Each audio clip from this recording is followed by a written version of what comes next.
So this person, Daniel, thank you, Daniel, he wrote an article on Generative Engine Optimisation versus SEO.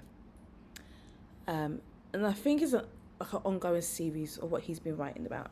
So I did read it yesterday and completely forgotten everything about it, which is part of a live stream, is that we go over things together.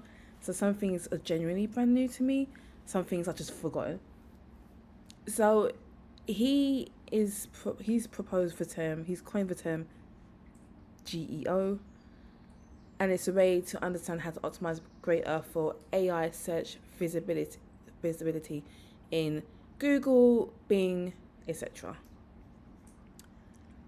So the difference is about increasing awareness, fair enough, and to get a hang of the difference.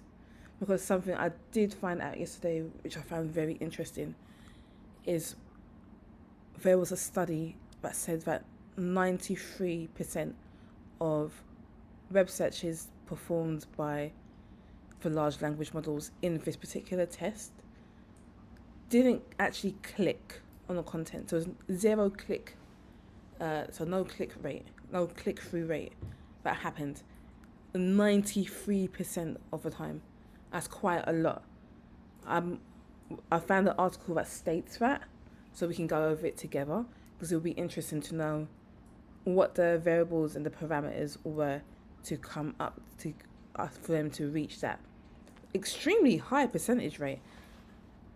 But that tells you that if AI is skewing towards not clicking on the content and just getting a description or using your current like meta tags potentially, I don't know, we're going to find out, using your meta tags to discover you or find your content,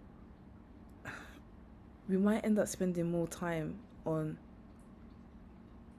the meta optimizations potentially rather than content. So this sort of stuff can get sticky if you think about it, because oh hey Charlene, I did not see you. Yes, I'm back here chatting about blah blah blah, who knows. Yes, I'm live again. I'm injured, I'm live, but I'm here. How are you, my dear? See, this is why I prefer live streaming, because I can interact and chat to people and also get distracted at the same time. And I've completely forgotten what I was talking about. See, rough, uncut, raw. We don't need perfection around here. So, we need to understand, if you want your content to be discovered, you need to understand how it works in the world of AI. And what we traditionally know to do with SEO might be completely out of the window. So yes, Charlene, metadata may be taking up time. We don't know yet. We're going to find out. So we're going to research this and learn together. I don't have any of the answers. It's just a rabbit hole that I went down. And actually, while you're there, if there's anything like you may be thinking about in terms of this, let's pop it in the chat and we can take a look. So, okay. I'm getting so distracted. Now it's just a conversation between me and you. No, back focused. Right, so we need to understand, if you want your content to be discovered, we need to understand how to do it in the world of AI and LLMs, because more and more people are going to a chatbot to do their research and their searching before they go to more traditional forms of, I say traditional, more commonly known forms of researching, like Googling or using DuckDuckGo or whatever their preferred method of searching is. They're going more towards using a chatbot to do it for them. So if you want your content to be flagged, to be aware, you've got multiple streams. You can use your robots.txt and explicitly allow training to happen on your platform. And you have to think semantically, not keyword wise. or you can go another route, or potentially both. So we're going to find out together how this goes. So Daniel's proposing that GEO is a newer concept that's emerged in response in the rise of AI-driven search engines, which is true. You know, how many times have you been on Google, for example, and instead of scrolling through, you've just gone with the AI search result and used that as canon? There's no problem with doing it. There's no there's no judgment zone. There's no judgment here. But let's be honest, if you have or haven't done it, I've done it. I've done it. But I'm becoming more conscious of it.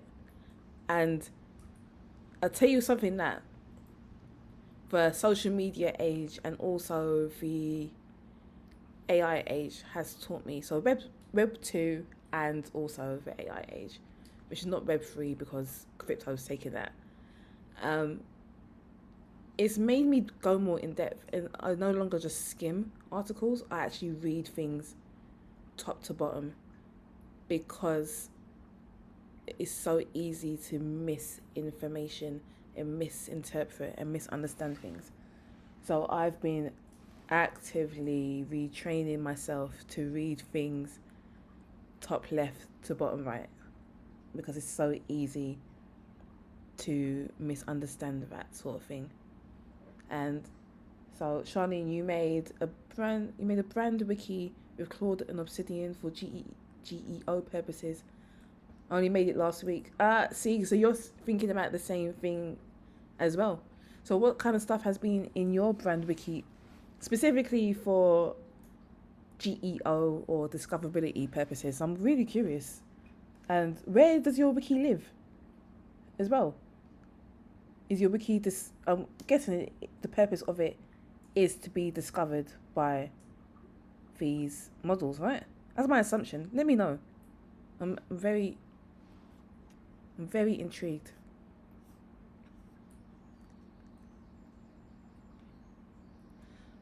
So, here's something. I read this yesterday. Honestly, I've completely forgotten everything that I read in this yesterday. So, I actually didn't know that for AI generated, Google is called Google's Search Generative Experience. I didn't realize that. And they generate comprehensive research by synthesizing information from multiple sources. Yeah, they do. Okay, so here's the thing. AI is great at synthesizing stuff. We all know it makes mistakes. We all know it.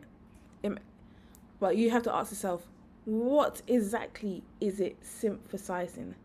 What is it grabbing? Because if it's not grabbing your actual full content, because remember, I said to you earlier, I'm going to pull up an article in a bit that said that 93% in their study of AI search results are not clicking through to the content. So you have to ask yourself, what information are they using to synthesize a comprehensive